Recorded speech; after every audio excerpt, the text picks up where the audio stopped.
Hey everyone, welcome to the E2 Effective Elders podcast. Visit us at e2elders.org and please share this good word with others.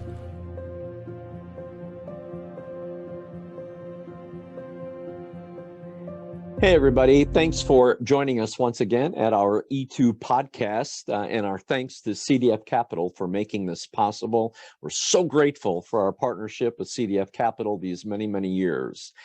Today, we welcome Seth Bryant, and Seth is the lead pastor at New Hope Christian Church in Roanoke, Virginia. Seth, thank you for taking a few minutes to be with us today.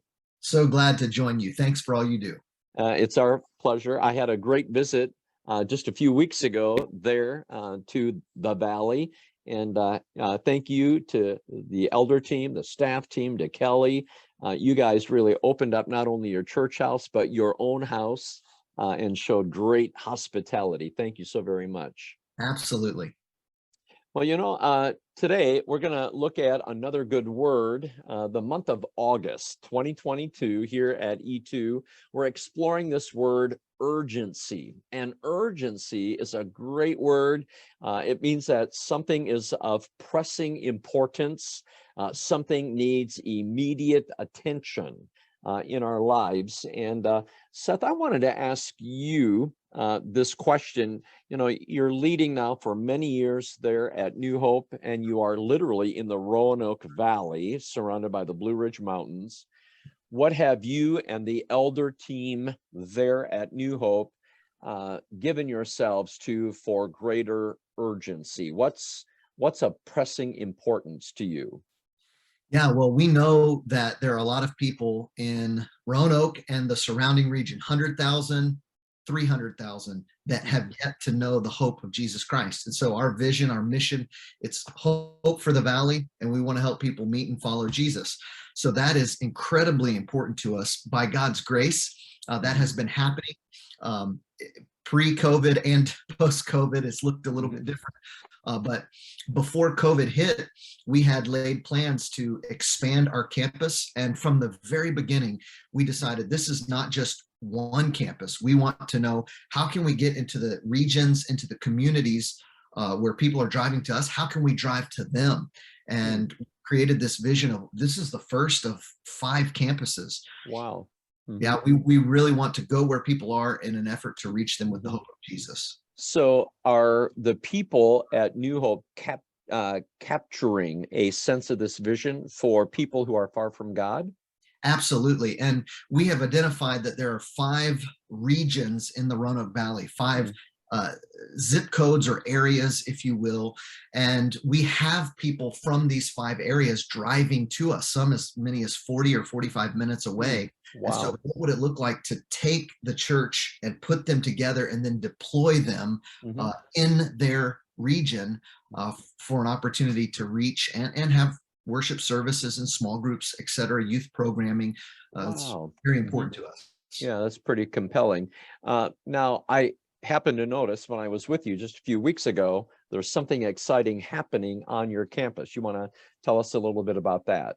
Yeah, so we're expanding. This is the first of many campuses. We're building an 18,000 square foot facility. It's half of it's dedicated to lobby space and worship, but the other half, 9,000 plus square foot, is dedicated to the next generation.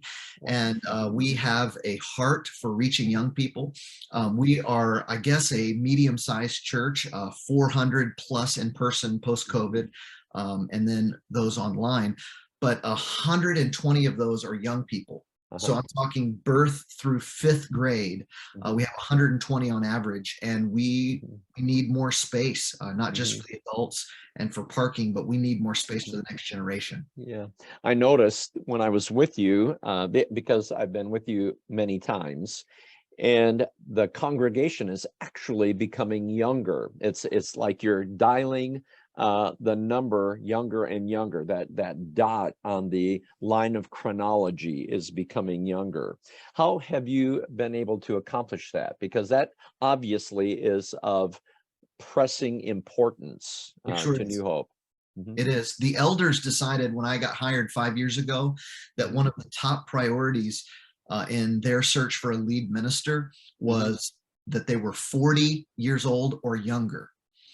So last year in August, I turned 40. This month, I will turn 41. So I have to start looking for a new job. No, but in all seriousness, it's that speakers tend to reach people 10 to 20 years younger and older of them, depending on what you hear or look at statistically. And so they intentionally saw some young people coming and knew that that was the growing demographic in our area, and they wanted to hire toward that end. Great. Praise God. That's cool. And so when you think about the church, you just said they sought to hire younger. It sounds like it was a decision to do something a bit differently than in times past. Well, what do you think about doing things differently? Well, especially with COVID, churches are faced with this reality, as are businesses, as are our Bible colleges.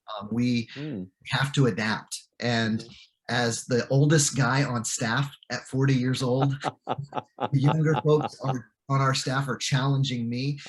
And we really have to, as church leaders, whether we're an elder or a deacon or a staff member, whatever it is, a volunteer in our ministry, have to think, what does this new world and reality look like?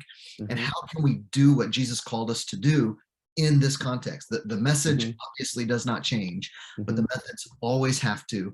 How can we evangelize? How can we make disciples and do discipleship? How can we have worship services that point people to Jesus and help people transform to become more and more like him in the current reality that we find ourselves? I've been taking some notes. I really appreciate some of these nuggets of truth, because it's very easy to sense and to perceive within you that you're living with a higher degree of urgency, and your excitement and your vigor for the next generation and for broken, hurting people to come to a saving knowledge of Jesus, finding hope in him. It's very evident, not only in your persona, but in the way that you are practicing that as a church family at New Hope. It really is commendable. I learned it from my mentor and my rabbi, Dr. Gary Johnson. That's really kind of you. If you had a closing word of challenge to give to other ministers and or elders, church leaders, women of faith in leadership positions within the church, what would that good word be? Yeah, in preparation for our call, I was reading from Jude, just a couple of quick verses here. Be merciful to those who doubt, verse 22. And then in 23, snatch others from the fire and save them. To others show mercy mixed with fear, hating even the clothing stained by corrupted flesh. And I saw a couple of categories of people. I saw the people who doubt, and we have to be merciful to them.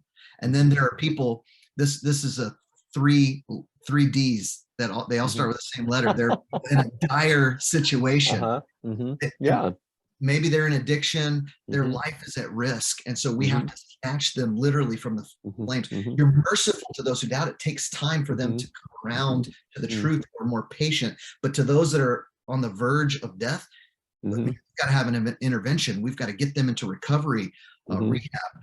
And then the third category is those who are depraved. We're living in the world, but we're not of the world. And so we have to approach them with patience, but with truth, and not giving up our own holiness or calling to follow Jesus, not being pulled down by them, but trying to pull them up with us.